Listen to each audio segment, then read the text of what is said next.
So ito yung day 4.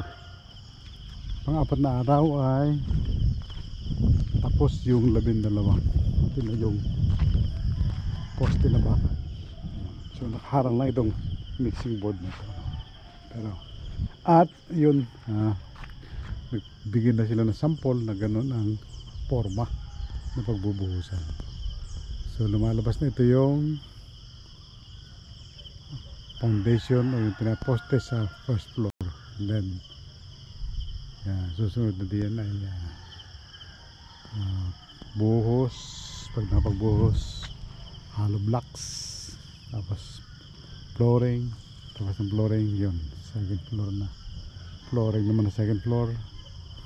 Pagkalagay ng second floor ng flooring, continuous yung bakal, tapos forma, buhos ng pundasyon or yung poste, then hollow blocks ulit, then nasa roofing na. Oh, bilis dandahan. Anyway, so ito yung hollow blocks o ng 500 na hollow blocks na rin. At yun ang ating update, day 4. Not bad.